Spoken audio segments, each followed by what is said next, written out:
Assalamualaikum warahmatullahi wabarakatuh. Halo semuanya, jumpa lagi dengan saya Chow Sing Sing, kurator dari podcast horor Night Story. Halo, apa kabar semuanya? Semoga kalian semua sehat-sehat.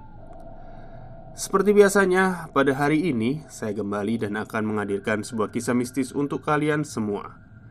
Kisah mistis kali ini adalah lanjutan dari yang kemarin ya, 2 hari yang lalu saya bawakan itu ya, tentang pelet getih reget. Oke, daripada kita berlama-lama, bukan pelet ya, santet ya. Oke, daripada berlama-lama, mari kita simak ceritanya.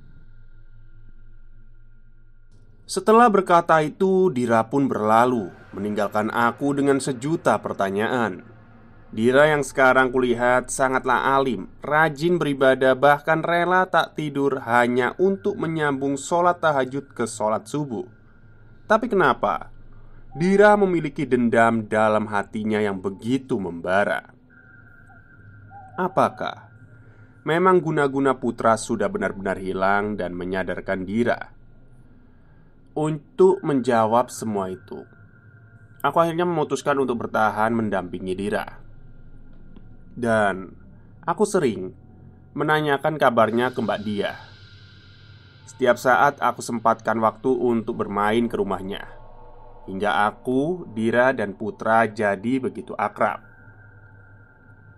Hingga suatu hari saat di rumah Dira, Putra ini datang untuk bertamu. Seperti biasa, Dira bergegas ke dapur untuk membuatkan minum dan menyiapkan cemilan. Aku senang melihatnya, karena Dira mampu bertahan hingga tahun ketiga. Aku pun berinisiatif untuk membantu Dira ke dapur. Dan saat aku menawarkan bantuan untuk membawa teh ke depan, dengan keras Dira menolak. "Dir, aku bawain ya tehnya," tawarku. "Lancang kamu, En. Jangan, itu urusanku," jawab Dira sambil melotot. "Ih, gitu amat sih. Gak bisa pelan dikit apa? Gak pakai melotot juga kali?" Dira memandangku dengan tajam, lalu berkata, "Sana, kamu bawa cemilan ini aja," pintanya. "Iya deh." Aku pun segera berlalu pergi dengan rasa penasaran yang begitu menggunung. Penasaran ini tak dapat kubendung. Akhirnya aku memutuskan untuk mengintip dari balik tembok pembatas antara ruang keluarga dan dapur. Hatiku bergejolak. Hal apa yang bisa membuat Dira marah besar? Mungkinkah hanya karena segelas teh hangat saja? Ternyata aku salah. Beberapa saat sebelum Dira menaruh tutup gelas, dengan seksama dia mengamati keadaan sekitar. Matanya mencari-cari sesuatu yang mungkin sedang mengawasinya. Tanganku dingin seketika, takut ketahuan. Beruntung Dira tak tahu aku sedang mengintip. Setelah dia rasa aman, tiba-tiba ada hal yang tidak terduga terjadi. Tangan Dira merogoh ke dalam celananya. Tak lama kemudian aku melihat ada darah di ujung-ujung jarinya, dan dicelupkannya ke dalam teh hangat yang sudah membuat kami bertengkar sebelumnya. Aku yang melihat itu melongo dan bertanya-tanya, kenapa Dira melakukan ini? Jijik sekali aku melihatnya. Tanganku gemetaran. Dengan cepat aku segera pergi dari tempat persembunyian dan menuju ruang tamu. Setelah Dira datang, aku segera berpamitan karena merasa tiba-tiba tak enak badan. Sesampainya di rumah, aku segera menelpon Mbak Dia dan menceritakan apa yang terjadi saat di rumahnya tadi. Lalu Mbak Dia menjawab, "Kamu yang tenang, En. Mbak akan cari tahu jawabannya ke orang pintar kemarin. Kamu tunggu aja kabar dari Mbak ya. Kamu bantu doa aja, semoga ini bukan hal yang buruk." Kemudian aku menenangkan hatiku dengan berwudu sembari berdoa untuk kebaikan kami semua. Karena aku curiga Dira sedang melakukan perbuatan yang tidak baik. Sampai keesokan harinya, telepon berdering dari Mbak Dia. "Halo Mbak, gimana?" Aku pun langsung menodong dengan pertanyaan. "En, siapkan hatimu ya untuk kabar buruk ini," jawab Mbak Dia di ujung telepon. Mbak, kok gitu? Dira nggak kenapa-napa kan Mbak?"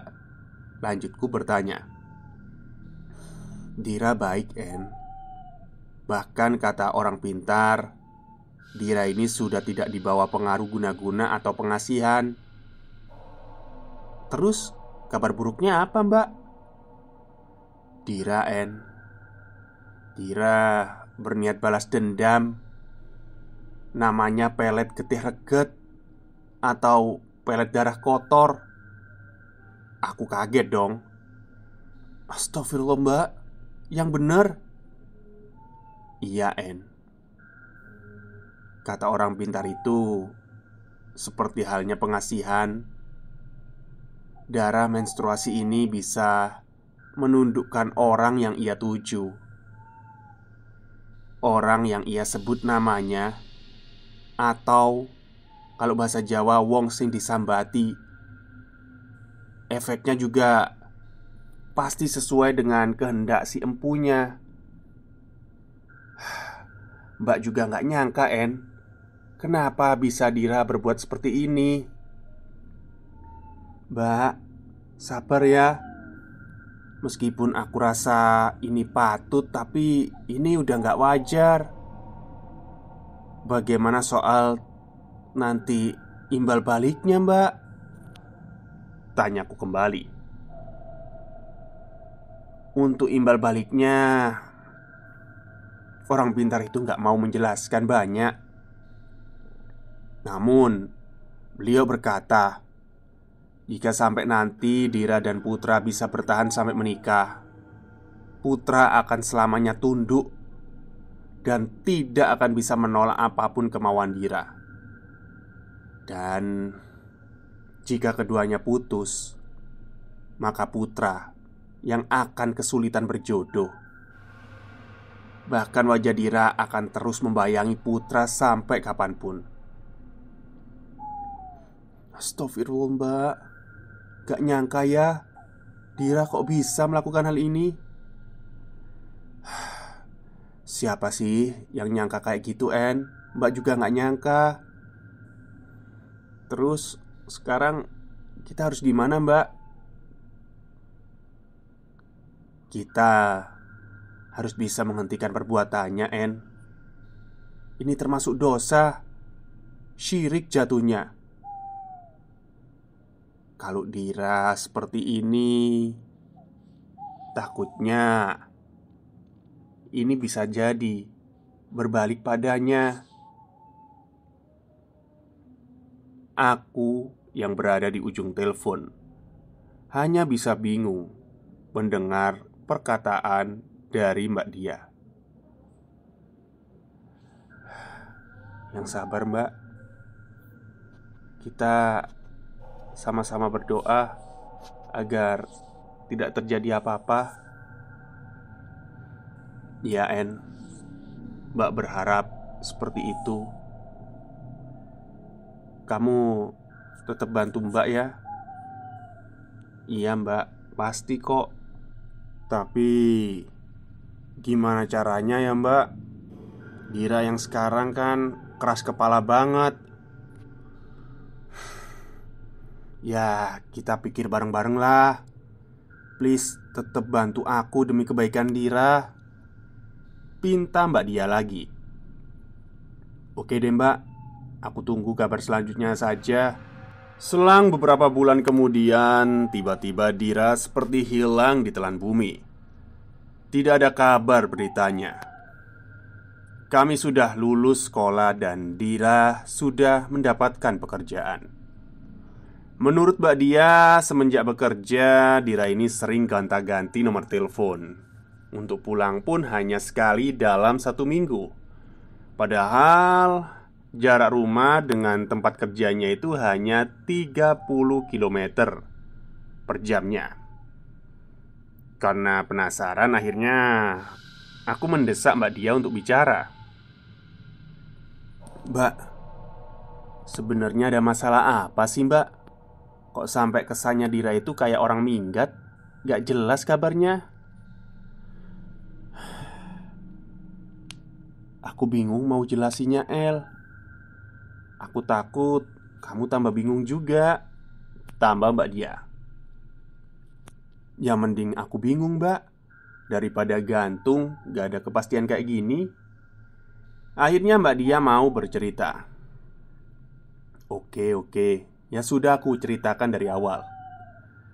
Sejak kejadian kamu mergokin Dira kasih darah mens itu ke minumannya Putra, Dira itu jadi lebih tega ke Putra.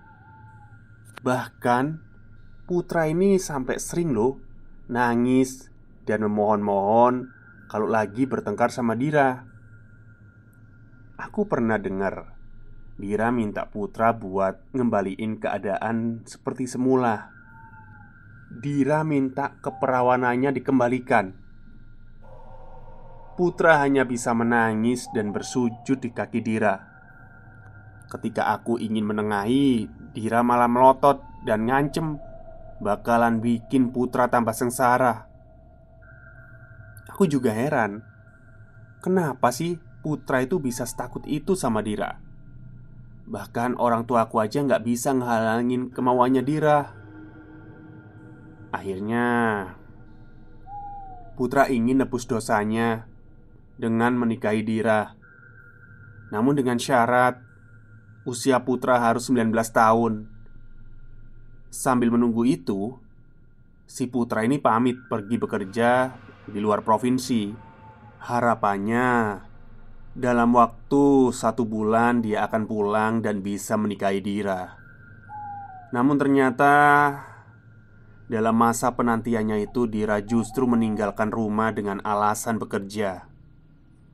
Ya, Dira emang kerja, tapi dia sulit dihubungi. Nomornya selalu gonta-ganti, jarang pulang. Dan ternyata aku dengar kabar juga kalau mereka itu udah putus. Dan Dira punya gandengan baru, En.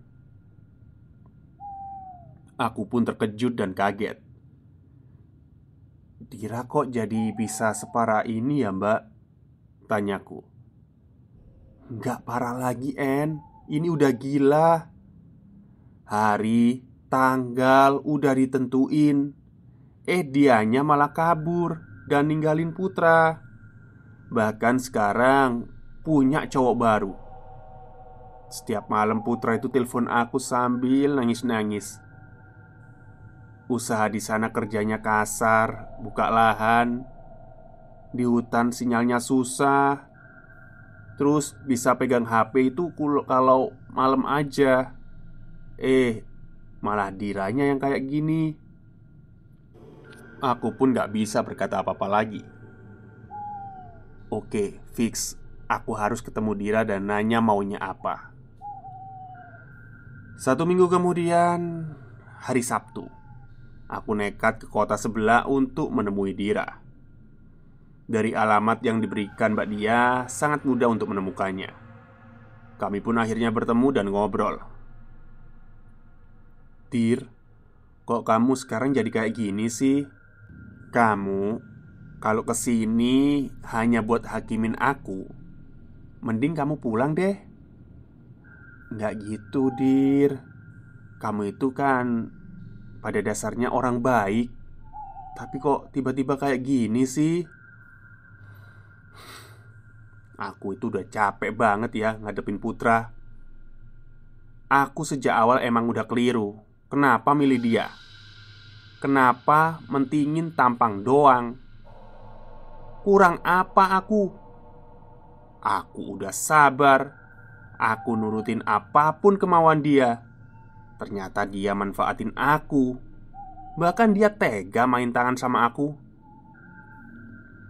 3 tahun itu gak sebentar, En. sakit jiwa ragaku. Aku cuma mau Putra ngerasain apa yang aku rasain selama 3 tahun ini. Dan setelah itu, ketika dia sudah sakit dan sadar dan minta maaf, aku udah hilang dari kehidupan dia. Gila nggak sih? Cewek sebaik aku, terus dia tundukin pakai guna-guna. Sampai aku rela melucuti harga diriku. Aku rela melepas kesucianku. Tapi aku masih disakitin oleh dia. Aku bakal selalu ingat perlakuan kasarnya, kata-kata kasarnya, bagaimana dia meres uang aku, bagaimana dia melukai hatiku, bagaimana dia merenggut harga diriku. Meskipun dia sekarang berubah, tapi aku nggak akan luluh. Karena perubahannya adalah karena bantuanku. Kalau bukan karena getih kotor ini, mungkin aku masih menjadi alas kakinya, En. Dengan mata tajam Dira menatapku. Oke kalau gitu. Aku nggak akan ikut campur lagi. Sebab akibat dosa neraka adalah urusanmu dengan Tuhan. Sejauh ini aku sudah berusaha untuk mengingatkanmu, bahwa efeknya nggak baik buat kehidupanmu ataupun Putra, tegasku. Aku nggak peduli. Yang jelas karma itu ada. Dan setelah tugasku selesai, maka getih reget ini yang akan melanjutkannya, jawab Dira. Aku pun pergi begitu saja tanpa menghiraukan Dira. Mukanya lebih mirip orang kesetanan dari tadi. Semenjak kejadian itu, aku dan Dira lama tak berjumpa, bahkan dalam waktu kurang lebih 2 tahunan.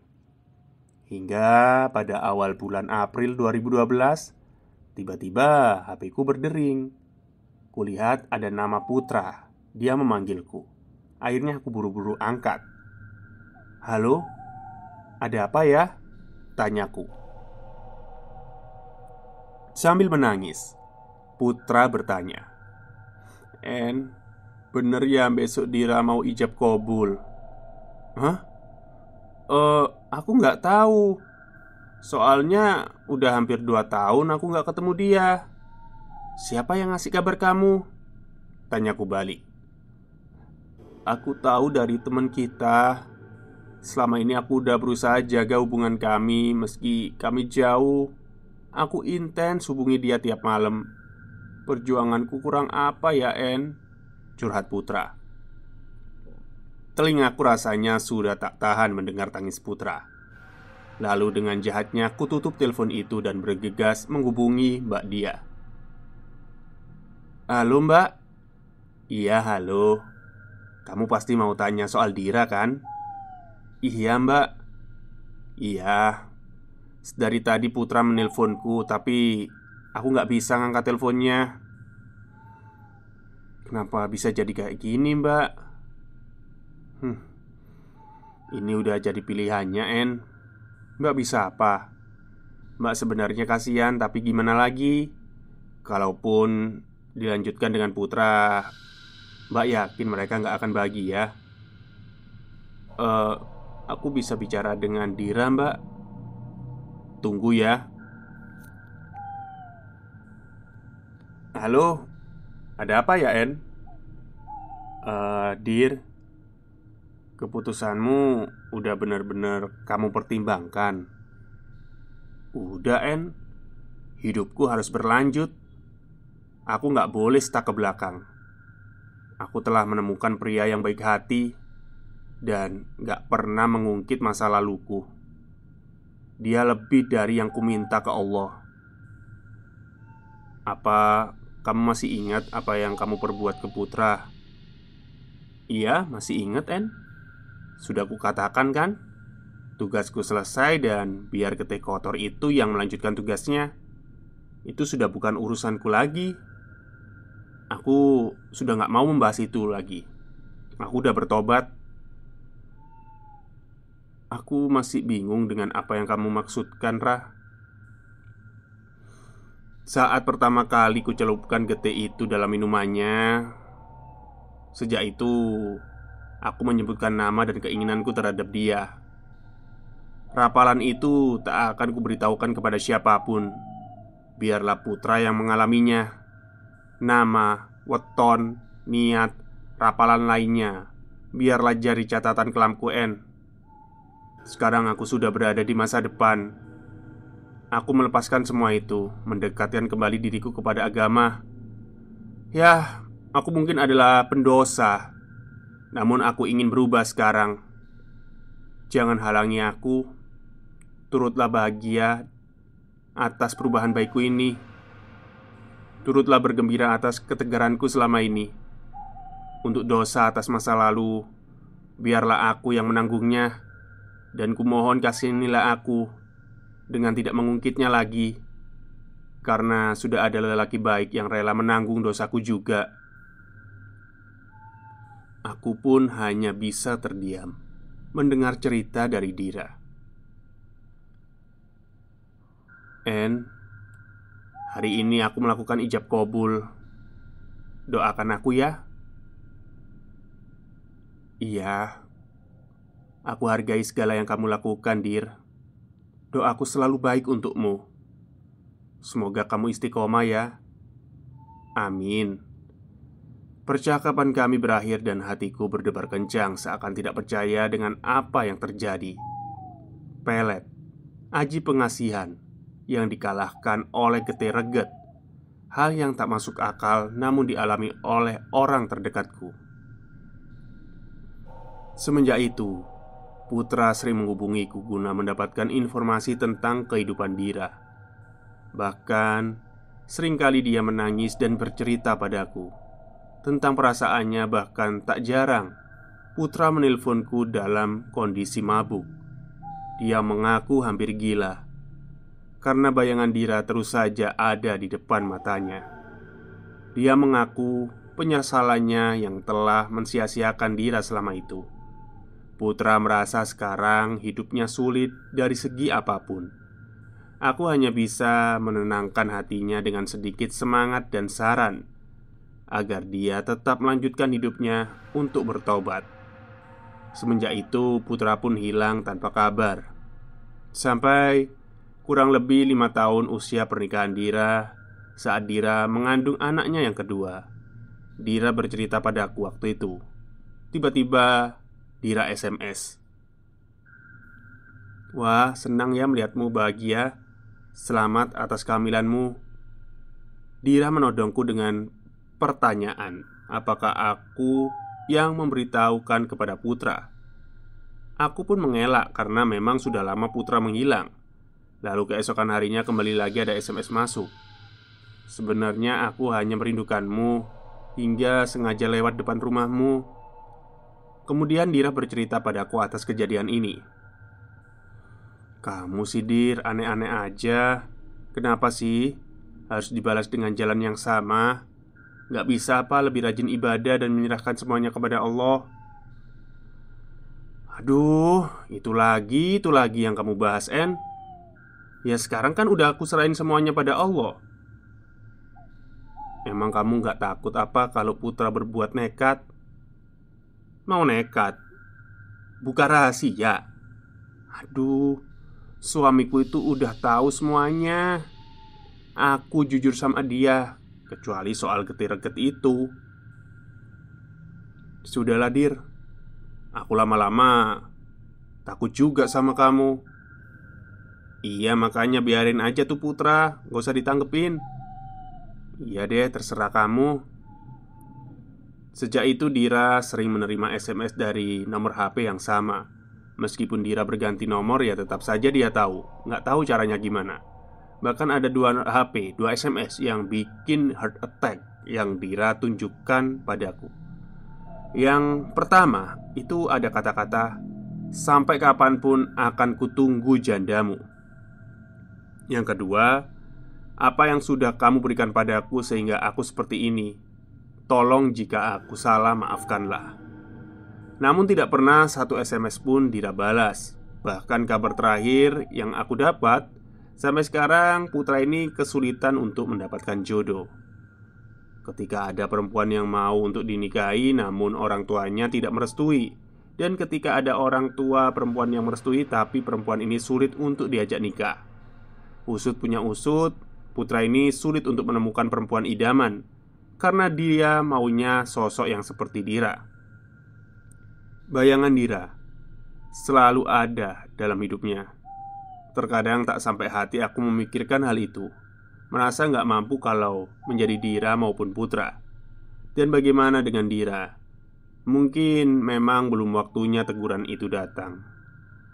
Hikmah yang dapat kita ambil yang pertama adalah jangan menyia-nyiakan orang yang pernah kita sayang, atau orang yang benar-benar sayang sama kita.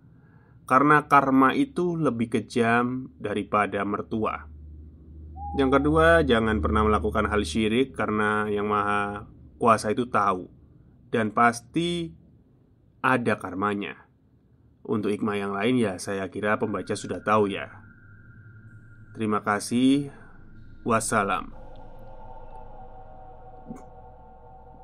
Oke, itulah akhir dari cerita Getireget yang ditulis oleh NN Jovina. Ya, dalam hal ini kadang-kadang saya nggak bisa juga ya nyalain perbuatannya Dira ya. Karena nggak semua manusia itu bisa ikhlas dengan apa yang pernah dilakukan manusia lain gitu ya. Jadi nggak semua manusia itu bisa jadi pemaaf gitu. Apalagi kalau kasusnya berat seperti ini gitu loh. Tapi ya Dira ada sisi salahnya juga. Kenapa kok? Ya udahlah, serahin aja kepada yang di atas gitu.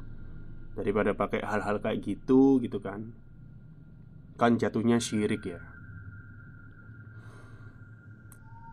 Menurut saya karma itu pasti ada.